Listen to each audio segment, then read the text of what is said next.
There is a story that has been quietly sitting in the archives of scientific history for nearly 50 years, a story that only now, in the summer of 2026, has been fully told. It begins not in a laboratory, not in a lecture hall, but in a small Thai restaurant in Glendale, California, sometime in the late 1970s. Richard Feynman, the Nobel Prize-winning physicist, was having lunch with his friend Ralph Layton. Layton faced a dilemma that every human being has faced at some point. Should he order his favorite dish, the ginger chicken he knew he loved? Or should he explore the rest of the menu, risking disappointment for the possibility of discovering something even better? Most people would have shrugged, made a choice, and moved on with their meal. But Feynman was not most people. He pulled out a piece of paper, began scribbling furiously, and promptly claimed he had found a mathematical solution to the problem. The notes he produced that day remained a mystery for decades, partially deciphered, partially misunderstood, until this very year. On June 2, 2026, the Proceedings of the National Academy of Sciences published a landmark study that finally resolved Feynman's restaurant problem. Researchers from Oxford and Princeton universities not only deciphered his cryptic, spidery handwriting, but proved that his solution was mathematically optimal. In an experiment with 2,520 participants, they found that human beings, without knowing it, make decisions that closely approximate Feynman's elegant formula. They found that people adopt a decision threshold that decreases linearly with the proportion of trials remaining, exploring new options early on, and settling on the best option as time runs out. The study showed that humans tend to explore slightly more than the optimal solution predicts, but that this simple strategy is remarkably effective, nearly as good as Feynman's own mathematical proof. Think about what this means. 50 years ago, a physicist sitting in a restaurant turned the mundane question of what to order for lunch into a contribution to decision theory, a field at the intersection of economics and psychology that analyzes strategies in one-person games. He transformed a trivial annoyance into a profound insight about how human beings navigate uncertainty. And half a century later, science has caught up with him, confirming that his intuition was not just clever, but precisely correct. This is the mind of Richard Feynman at work. The refusal to let any question, no matter how small or silly, pass by without examination. This is the essence of a life lived in the service of curiosity. Feynman's restaurant problem is more than a charming anecdote. It is a window into his entire philosophy of life and learning. He saw the world as a vast, interconnected web of puzzles, each one worthy of attention. He did not compartmentalize his intellect, saving it only for important things like quantum electrodynamics. He applied the same rigorous, playful curiosity to everything, to wobbling plates, to safe cracking, to bongo drums, to the behavior of ants, to the question of whether to order ginger chicken or try something new. He once said, "The prize is the pleasure of finding the thing out, the kick in the discovery, the observation that other people use it. Those are the real things." The joy was never in the answer itself. The joy was in the asking. The joy was in the process of figuring something out, no matter how trivial the subject might appear to others. This is the first great lesson we can draw from Feynman's life. Curiosity does not need justification. It does not need to be productive. It does not need to be useful. It does not need to lead to a Nobel Prize. It is its own reward. Feynman had a strong instinct to understand things by doing them, not by reading about them. He didn't want descriptions. He wanted participation. When he was a teenager, he repaired radios without schematics. When he was a graduate student at Princeton, he spent months working out the mathematics of a wobbling dinner plate, and that work indirectly led to his Nobel Prize-winning theory of quantum electrodynamics. He followed his curiosity down every rabbit hole, trusting that the journey itself was worthwhile. He rejected the idea that genius was some innate, almost magical gift. He said that what separated him from others was not an impossibly high IQ, but a simple daily mental habit. The habit of trying to understand ideas from their roots, of stripping away confusion until only the essential truth remained. This habit has a name. It is called the Feynman Technique, and it is one of the most powerful tools for learning ever devised. The core idea is devastatingly simple. If you cannot explain a concept in plain, simple terms, you do not really understand it. Feynman believed that overly complicated language often masks a shaky understanding. Someone who truly grasps an idea should be able to break it down into its simplest components and explain it to a child. He applied this principle ruthlessly, not just to physics, but to everything. He refused to accept hollow explanations. He treated sophistication as a red flag, not as a sign of depth.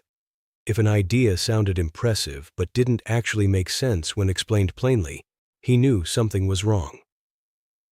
The Feynman technique is a learning loop. Explain, find gaps, repair, simplify again. It is a deliberate cognitive intervention designed to dismantle the illusion of competence. It forces you to confront what you do not know, to expose the gaps in your understanding, and to rebuild your knowledge from the ground up. This is not just a technique for students. It is a philosophy of intellectual honesty that applies to every domain of life. How often do we hide behind jargon and buzzwords? How often do we use complicated language to mask our own confusion? How often do we pretend to understand something because we are afraid to admit that we don't? Feynman would tell you to stop. He would tell you to strip away the labels, to watch the bird instead of memorizing its name in every language. He learned this lesson from his father, who took him for walks in the woods and taught him that knowing the name of a bird in Italian, Portuguese, Chinese, and Japanese taught you absolutely nothing about the bird itself. The name is not the knowledge. The label is not the understanding. The real knowledge lives in the details, in the observation, in the patient, honest work of figuring things out for yourself. Another essential pillar of Feynman's philosophy was his radical commitment to not fooling himself. He famously said, "The first principle is that you must not fool yourself, and you are the easiest person to fool." This is not a casual observation. It is a warning. Your own brain is wired to protect your ego, to weave stories that make you look good, to remember successes and forget failures. You are the easiest person to fool because you are the one who most wants to believe in your own rightness. Feynman understood this deeply. He knew that self-deception is the greatest obstacle to truth. He knew that the only defense is a relentless, almost uncomfortable dedication to testing your own ideas against reality. He said, "We are trying to prove ourselves wrong as quickly as possible, because only in that way can we find progress." Think about that. Most people try to prove themselves right. Feynman tried to prove himself wrong. He actively sought out disconfirming evidence. He looked for reasons why his ideas might be mistaken. He treated mistakes not as failures, but as signposts, revealing where understanding ended and where learning could begin. This is perhaps the most counterintuitive lesson in all of Feynman's philosophy. In a world that rewards confidence, certainty, and the appearance of knowing, Feynman celebrated doubt. He said, "I can live with doubt and uncertainty and not knowing. I think it is much more interesting to live not knowing than to have answers that might be wrong." He believed that when people cling too tightly to correct answers, they stop asking better questions. Doubt keeps the mind flexible. Uncertainty leaves room for discovery. Progress depends on resisting the comfort of absolute truths. He argued that, if we will only allow that, as we progress, we remain unsure, we will leave opportunities for alternatives. In order to make progress, he said, one must leave the door to the unknown ajar. This is not a celebration of ignorance. It is a defense of curiosity. Feynman was not saying that knowledge is worthless. He was saying that the pursuit of knowledge is more valuable than the possession of it. He was saying that the willingness to admit uncertainty is not a weakness, but a strength. It is what keeps us open to learning, growth, and change. It is what prevents us from becoming trapped in our own assumptions. It is what allows us to see the world as it truly is, rather than as we wish it to be. Feynman's philosophy has never been more relevant than it is today. We live in an age of information overload, of confident opinions and quick answers, of social media echo chambers and algorithmic confirmation bias. We are constantly bombarded with claims that demand our belief, and we are constantly tempted to choose the comfortable lie over the uncomfortable truth. Feynman's voice cuts through all of this noise. He reminds us that intellectual honesty is the highest virtue. He reminds us that we must be willing to question everything, especially our own most cherished beliefs. He reminds us that the goal is not to be right, but to understand. There is a recent article that asks a fascinating question. What would Richard Feynman make of AI today? The author imagines Feynman sitting in the back row of a darkened auditorium, watching a flashy AI product launch. On the screen, colorful animations glide past, neural networks glowing, data flowing, arrows pointing confidently upward. A speaker explains that the system understands language, reasons about the world, discovers new knowledge. Each claim is met with nods and polite applause. And then, the author imagines, Feynman would be tempted to rise and ask a deceptively simple question. How do you know?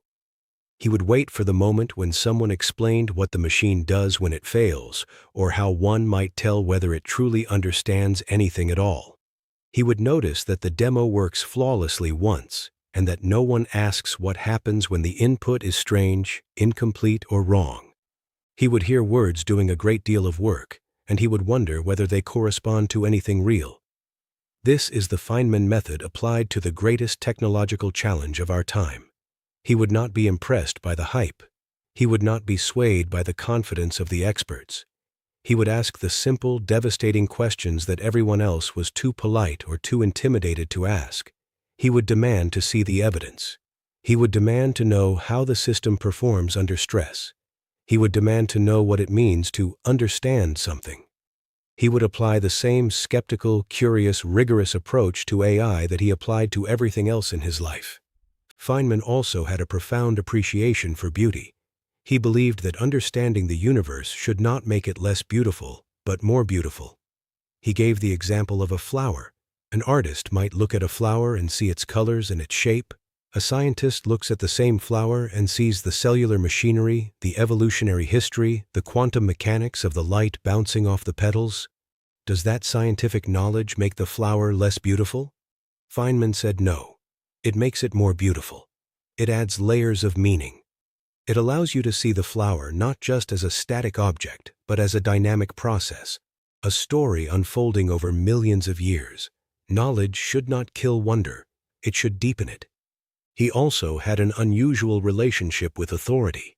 He had what has been described as a healthy disrespect for titles, uniforms, and expert opinions if they couldn't be backed up by logic. He did not care about prestige. He did not care about what other people thought of him. He famously said, "You have no responsibility to live up to what other people think you ought to accomplish. I have no responsibility to be like they expect me to be. It's their mistake, not my failing." This is the title of one of his books, What Do You Care What Other People Think? It is a question that cuts to the heart of the human condition. How much of our lives are spent trying to meet the expectations of others? How much of our energy is wasted on worrying about our reputation? Feynman refused to play that game. He turned down prestigious offers, including a lifetime position at the Institute for Advanced Study in Princeton, because he said the place was too rarefied, too disconnected from the messy, noisy, imperfect world. He preferred to teach freshmen at Caltech.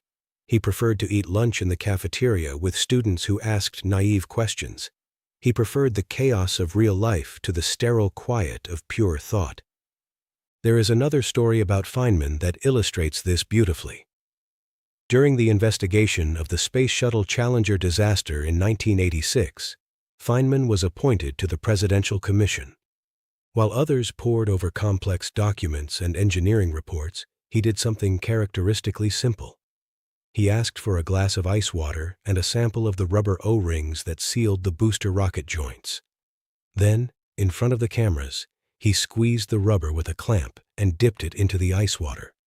When he pulled it out, the rubber was brittle and took seconds to regain its shape. He had just demonstrated, live on television, that the O-rings lost their elasticity at cold temperatures, exactly the conditions on the morning of the launch. No equations, no jargon, no appeals to authority. Just a man, a piece of rubber, and a glass of ice water. He cut through NASA's flawed reasoning, insisted on speaking to engineers rather than administrators, and exposed the cause of the disaster. In his mind, fixing radios and explaining the Challenger disaster were the same problem. In both cases, authority had obscured reality, and a simple experiment was enough to reveal it.